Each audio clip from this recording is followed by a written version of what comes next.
വെജുകാർക്കും non വെജുകാർക്കും ഒരുപോലെ കഴിക്കാൻ പറ്റുന്ന വെട്ട് കേക്കിൻ്റെ റെസിപ്പിയാണിത്. സാധാരണയായി ഇതിൻ്റെ മാവ് കുഴക്കാൻ എടുക്കുന്നത് 2-3 എഗ്ഗും മിൽക്കുമാണ്. ഇതിൽ അത് രണ്ടും ചേർക്കുന്നില്ല, സിമ്പിളായിട്ടാണ് ചെയ്യുന്നത്. ഹായ് ഫ്രണ്ട്സ്, ഏവർക്കും വടക്കൻ മലബാറി രുചിയിലേക്ക് സ്വാഗതം. ഇന്നത്തെ റെസിപ്പി ഒരു വെറൈറ്റി വെട്ട് കേക്ക്. ഇത് വെജിറ്റേറിയൻസിനും കഴിക്കാം, അല്ലാത്തത് വെജിറ്റേറിയൻസ് കഴിക്കാൻ പറ്റില്ല, അതിൽ എഗ്ഗ് ചേർക്കുന്നുണ്ട്.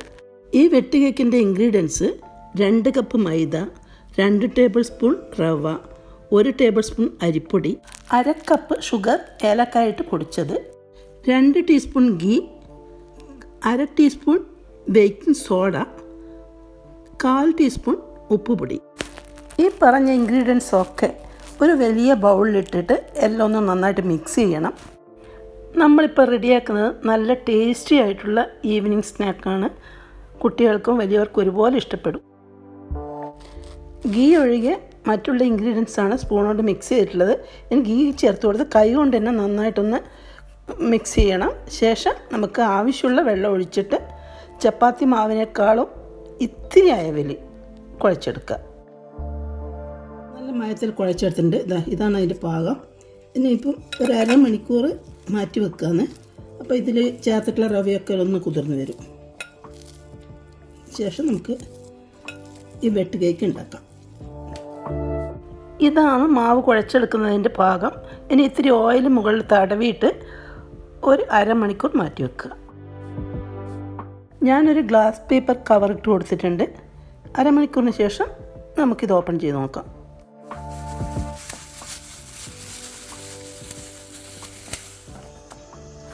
കടായിൽ ഫ്രൈ ചെയ്തെടുക്കാൻ വേണ്ടത്ര ഓയിൽ ഒഴിച്ചു കൊടുത്തിട്ടുണ്ട്. നന്നായിട്ടൊന്ന് ചൂടായ ശേഷം നമുക്കിതൊരു ചെറിയ ചെറിയ ബൗൾസാക്കി ഇട്ട് കൊടുക്കാം.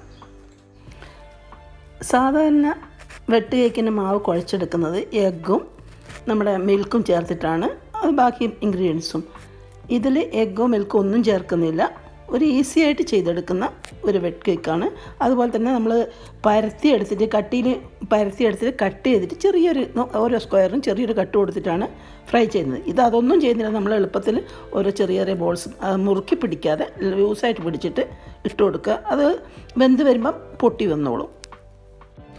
ഇതിൻ്റെ പ്രത്യേകത വെജുകാർക്കും കഴിക്കാം, നോൺ വെജുകാർക്കും കഴിക്കാം. നല്ലൊരു സ്നാക്കായിരിക്കും, ഈവനിങ് സ്നാക്കായിരിക്കും ഇത്. ഓയിൽ നന്നായി ചൂടായിട്ടുണ്ട്. ഒരു ചെറിയ പീസ് ഇട്ട് നോക്കിയതാണ്. ഇതുപോലെ ബോൾസ് ആക്കിയിട്ട് ഒരു 4-5 ഇട്ട് കൊടുക്കാം. നമുക്ക് ഓയിൽ എത്രത്തോളം അതിനനുസരിച്ച് ഇട്ട് കൊടുക്കുക. ഇത്തിരി കട്ടിയുള്ള ബോൾസാണ്, അതുകൊണ്ട് വെന്ത് വരാൻ കുറച്ച് സമയം പിടിക്കും. ഫ്ലെയിം കൂട്ടി വെച്ചിട്ട് ഫ്രൈ ചെയ്തെടുത്താൽ ഉള്ളി വേവേ ഇല്ല, ഉള്ളി ചളി മാതിരി കിടക്കും. അപ്പോൾ അതുകൊണ്ടൊന്ന് ശ്രദ്ധിച്ചിട്ട് ഫ്രൈ ചെയ്യണം. നമ്മൾ കുഴച്ചെടുത്ത മാവ് തീരും വരെ ഇതുപോലെ ചെയ്തെടുക്കുക. പരത്തിയിട്ട് കട്ട് ചെയ്തിട്ടെടുക്കുന്ന വെട്ട് കേക്കിന് കുറച്ച് ഷേപ്പ് കൂടുതലുണ്ടാവും എന്നേ ഉള്ളൂ. ടേസ്റ്റിന് യാതൊരു വ്യത്യാസവും ഇല്ല. അതിൽ എഗ്ഗ് ചേരുന്നുണ്ട്, പാല് ചേരുന്നുണ്ട്, ഒക്കെ ചേരുന്നുണ്ട്. ഇതിൽ അങ്ങനെയുള്ള ഓരോ ഐറ്റംസും ചേർത്തിട്ടില്ല. നമ്മളിത് ആറി തണുത്ത ശേഷം എയർ ടൈറ്റുള്ള ഒരു ബൗളിലിട്ട് അടച്ച് വെച്ചാൽ കുറേ ദിവസങ്ങളോളം കഴിക്കാൻ പറ്റും, കേടാവില്ല. സാധാ വെട്ട് കേക്കിൻ്റെ ഷേപ്പ് വേണ്ടവർ ഇത് കുറച്ചുകൂടി മുറുകി മാവ് കുഴച്ചിട്ട് പരത്തിയെടുത്തിട്ട് കട്ട് ചെയ്യുക. ഒരു സ്ക്വയറിന് ഒരു കട്ട് അങ്ങനെ കൊടുത്തിട്ടും ഫ്രൈ ചെയ്യാം. ഇതാവുമ്പോൾ ചെറിയ ബോൾസാക്കി ഇട്ടിട്ട് ഫ്രൈ ചെയ്തെടുത്താൽ മതി, അധികം അധ്വാനിക്കേണ്ട. നിങ്ങൾക്ക് ഈ വെട്ട് കേക്കിൻ്റെ റെസിപ്പി ഇഷ്ടപ്പെട്ടുവെങ്കിൽ ലൈക്ക് ചെയ്യുക, ഫാമിലിക്കും ഫ്രണ്ട്സിനും ഷെയർ ചെയ്യുക. സബ്സ്ക്രൈബ് ചെയ്യാത്തവരോട് ഞാൻ പ്രത്യേകം പറയേണ്ടതില്ലല്ലോ, നിങ്ങൾ ചെയ്യുമായിരിക്കാം. Thank you for watching.